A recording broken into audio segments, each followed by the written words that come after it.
So excuse me if I falter, excuse me if I don't make sense, excuse me if I get a panic attack right now, but I'll try my best. We love you anyway! That was a lovely introduction, thank you so much for that.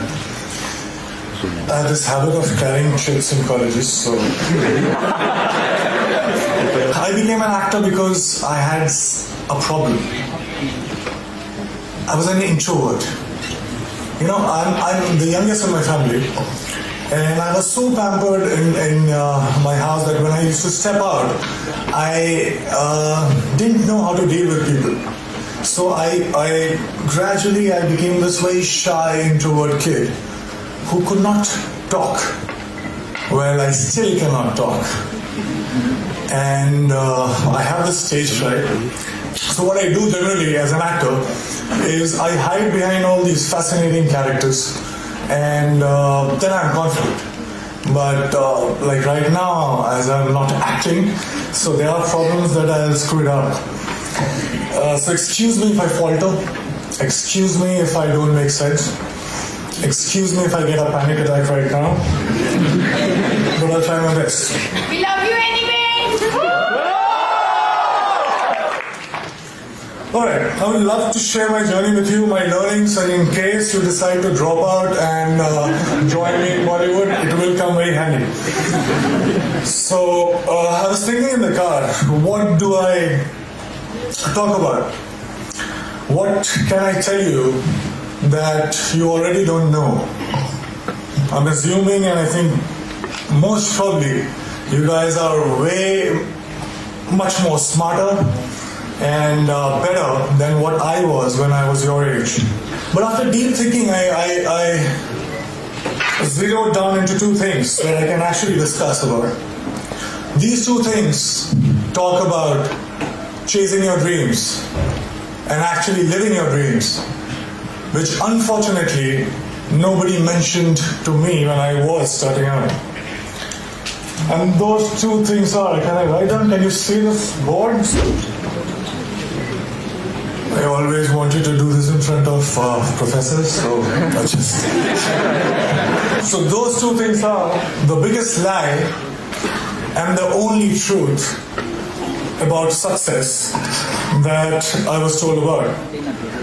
Now the biggest lie was money plus recognition is equal to happiness, is equal to success.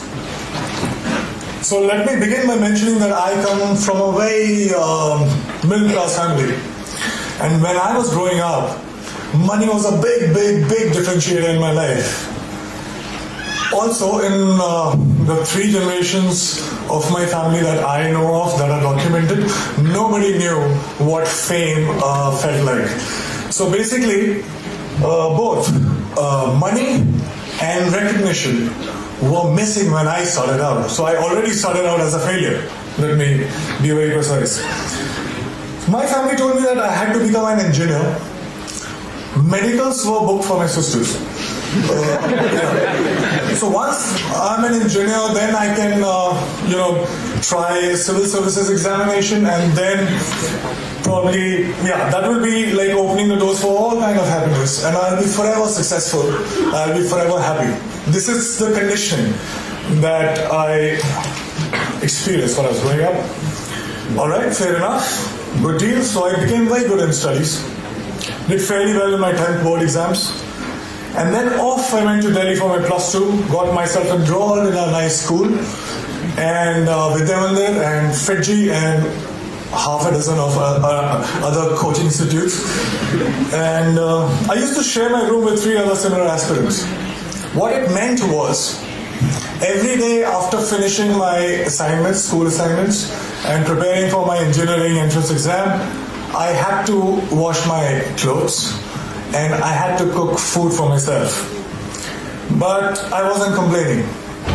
Well, it was worth it, because after all, I was, for the very first time in my life, I was so close to become successful for the first time in my life. So finally I slogged, I got selected for several engineering colleges, and I decided to take admission in Delhi College of Engineering, which is now known as DTU. Thank you. Were you my senior or junior?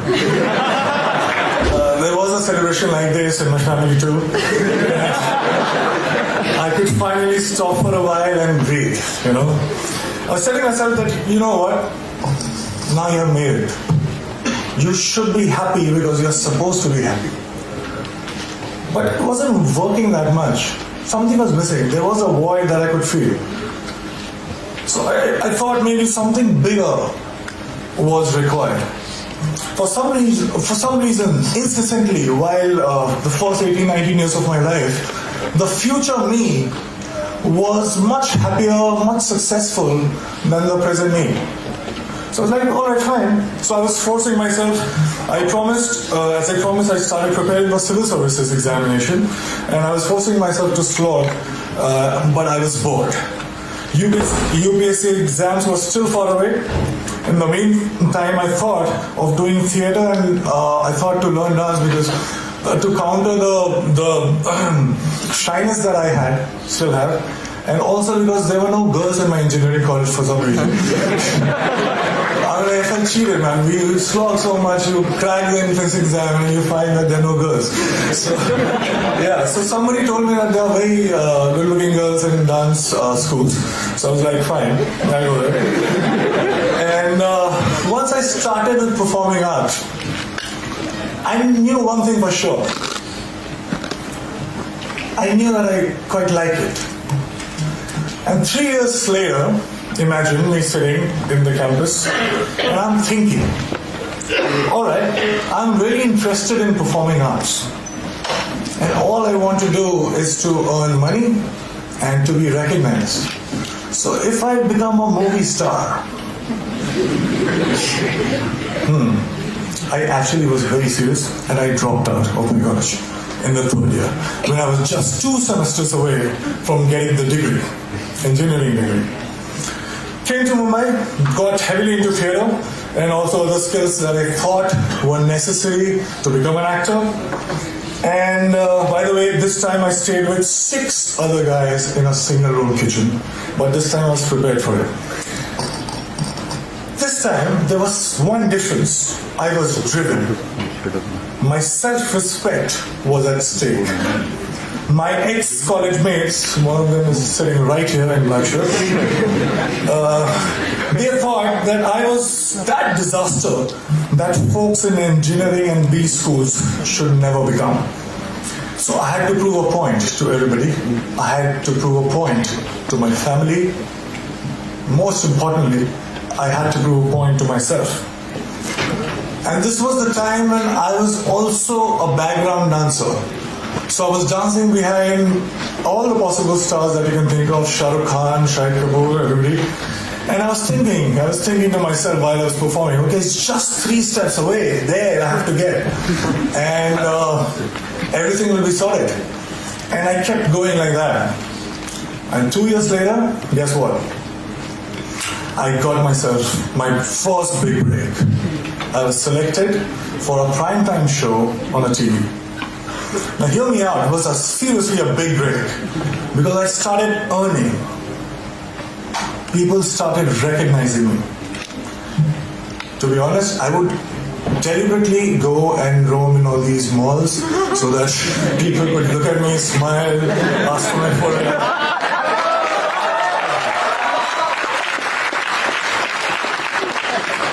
And I was watching myself on TV for the first time. You have no idea how it feels for somebody like me to, I was looking at me and I was looking at myself every day on TV. It was a big, big, big high.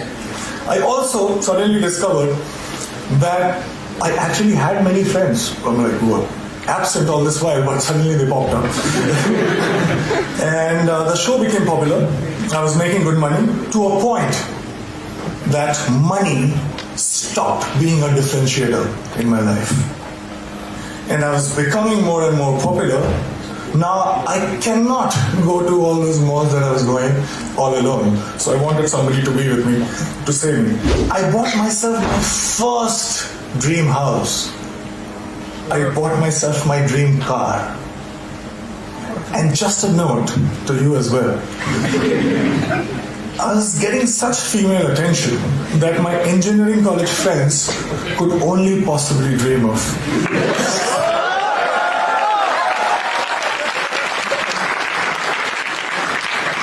So I was having a time of my life. And then something unusual happened. I got used to everything. And I felt cheated. I stayed with all these dreams for 10 and 15 years of my life.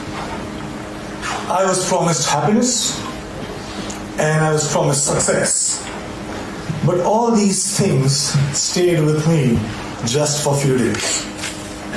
And I'm punctuating me because I started from zero money and zero recognition. So I was not happy. How can that it be? I didn't like this version of success. And the future me again was luring the present me. But this time, I decided otherwise. I would do something else. So that gets us to the second point, which is the only truth. I won't take too much time. I'll just try to keep it short. I figured something. I figured that something, seemingly big things, were not that big once I got them. And looking back in the past, I realized that maybe smaller things were way bigger. And there was one thing that was missing in my life that was the cause of this illusion. And that thing that was missing was now. I was, all these years, I was obsessed about what's gonna happen. I used to draw those flowcharts that we are taught in schools. That if this happens, I'll do that, and 6 months from now, I'll be here. So I wanted to be in control. I was so obsessed about my future. I was taking the entire responsibility about the past. But all I was doing was frequently swinging from past to future, not living in actual sense. Well, I also figured that when I perform on stage or in front of camera, I'm so much excited. I am so much interested. I was paying so much attention that there was no room to think about future or the past. I was just there in the moment. I was alive in true sense when I was performing. And for the first time, trust me, in a long time, I understood the true meaning of success, which was not money plus recognition, but it was now plus excitement. This realization happened in 2011 and it has been 5 years. Now let me share another very short story with you. When I was in school, 4 to 5:30 p.m. was the time when I was allowed to go out and play. I was asked to be an engineer, but the entire day I used to wait for 4 p.m. to happen. I would step out and the next 1.5 hours felt like 5 minutes. I didn't understand this then, but now very honestly, very confidently, I can tell you this, that I'm living that 4 to 5:30 life right now since last 5 years.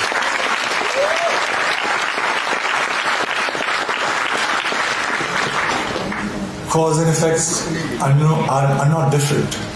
Excitement is the cause, excitement is the effect. I get tired again and again because all these success mantras that we talk about, hard work, belief, focus, vision, risk-taking, talent, perseverance, we can go on and on. But all these success mantras are now the side effects of the process itself. I'm so engaged, it commands my attention so much that there is nothing else that I can think about. So hard work doesn't feels like hard work, and there's nothing else that you can do but to persist.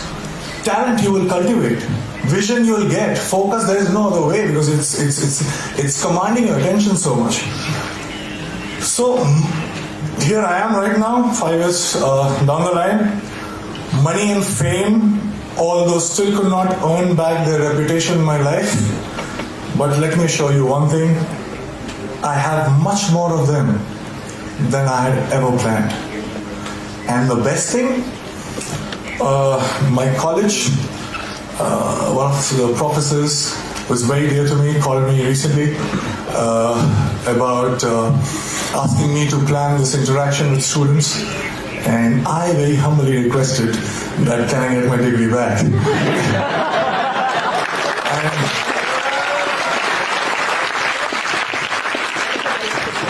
and it's happening, and I'm very excited again. Thank you so much.